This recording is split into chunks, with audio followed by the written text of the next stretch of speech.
My name is Cassie. I am 23 years old. I graduated as a qualified nurse this year and was given my first position as a home nurse.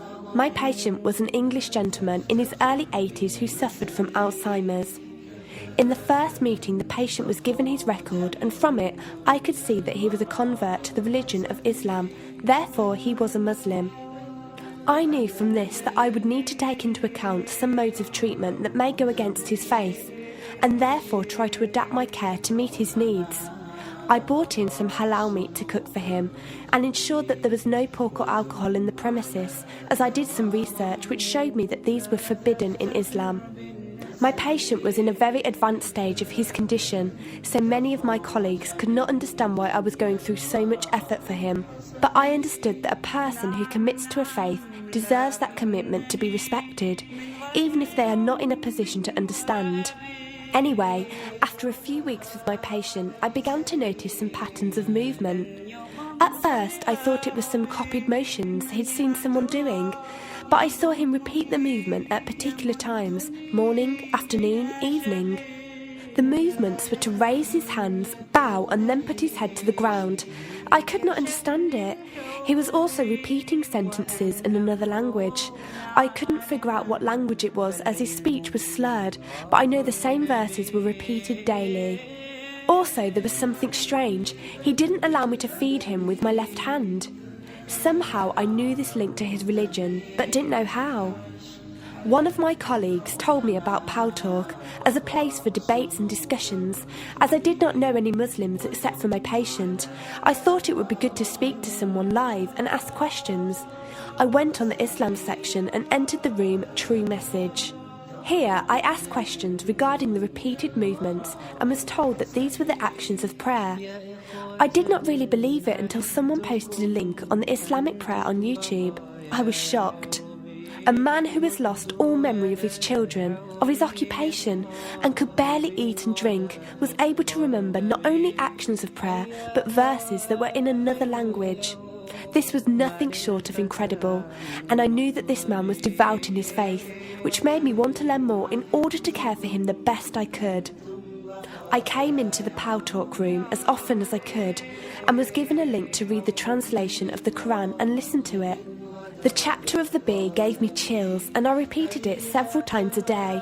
I saved a recording of the Quran on my iPod and gave it to my patient to listen to. He was smiling and crying, and in reading the translation I could see why. I applied what I gained from Paltalk to care for my patient, but gradually found myself coming to the room to find answers for myself. I never really took the time to look at my life. I never knew my father. My mother died when I was 3. Me and my brother were raised by our grandparents who died 4 years ago, so now it's just the two of us. But despite all this loss, I always thought I was happy, content. It was only after spending time with my patient that I felt like I was missing something.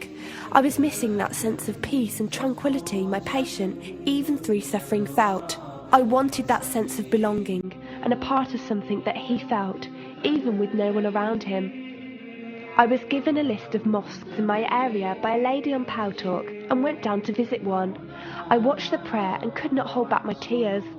I felt drawn to the mosque every day, and the imam and his wife would give me books and tapes to welcome any questions I had.